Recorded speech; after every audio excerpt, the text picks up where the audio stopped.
Hi, my name's Phil. I'd like to come at politics, and in this video I'd like to discuss how Rachel Reeves is going to need to approach the budget statement this autumn, facing yet another hole to plug. This time, instead of attempted cuts, we're clearly going to get tax rises, which I am happy about, but she cannot keep plugging holes twice a year. So given that the only reason she even needs to plug these holes at all is to keep investors in the gilt market happy, what do they want to see? But first, for daily news and politics, please click the subscribe button to stay notified.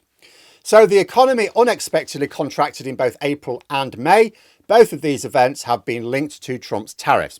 Yes, the impact of the employer's national insurance increase took their toll in May as well, but we still would have had growth were it not for Trump's trade war with the world.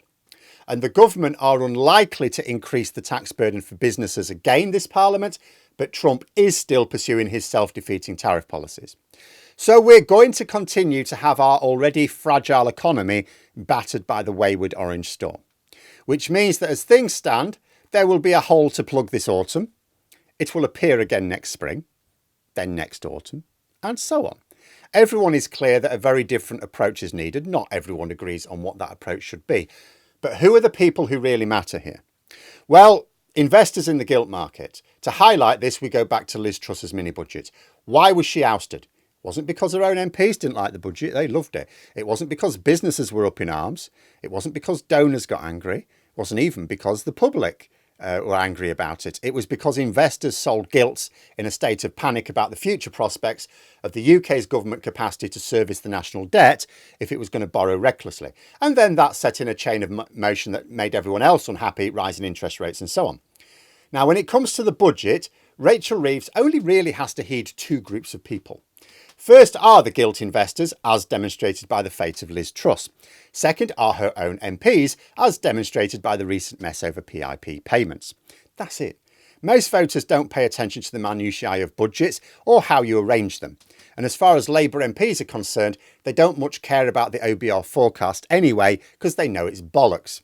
This is no disrespect to the OBR, by the way. It's not incompetence. They're actually very good. It's that they are given an impossible task.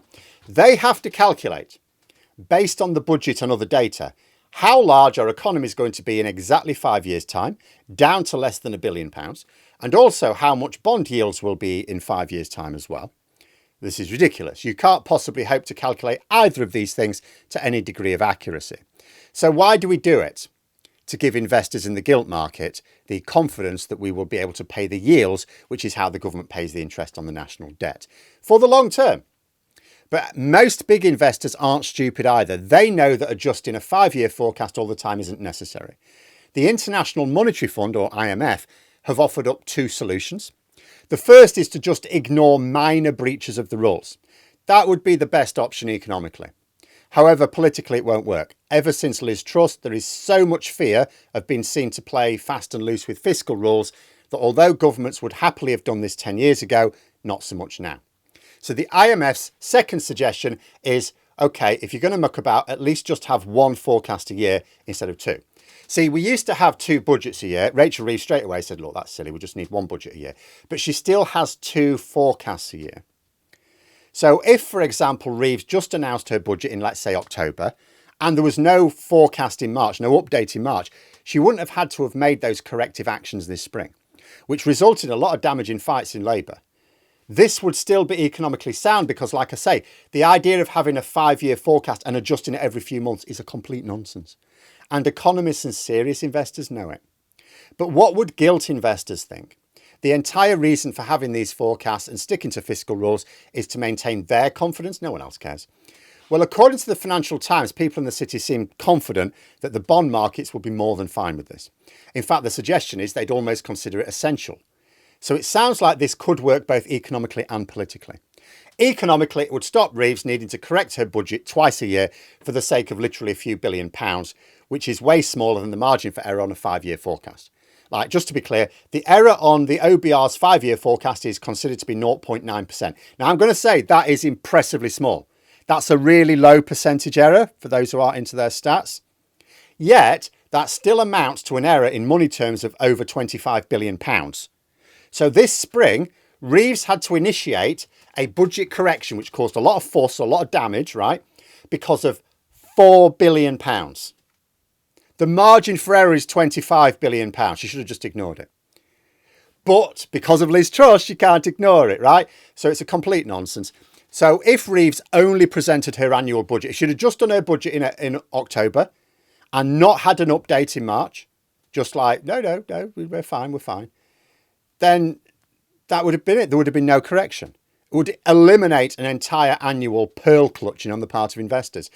But it would also work out well politically because it would mean no knee-jerk course correction, which only gets reported as, oh, things are going wrong with the economy, she needs to do this, which leads to lower business and consumer confidence. Sounds like a complete no-brainer. It would be better for Reeves, better for the government, better for Labour MPs, better for investors, better for confidence all round. The Tories and the Tory press would probably say, oh, she's only doing it to hide it because it's all going wrong for her. She's trying to hide it under the carpet. But better that they moan about that than keep reporting on the economy not doing as well as we would like. So this sounds like an easy decision, which the Treasury are reportedly considering. They should just get on and move on. What will be more difficult is working out which taxes to increase in order to find maybe another 20 billion for this autumn, which is still, note, smaller than the margin for error. But let me know what you think in the comments below. For more content, you could subscribe to the channel or even join for access to streams and behind the scenes updates. Thanks for watching, and until next time, I'll see you later.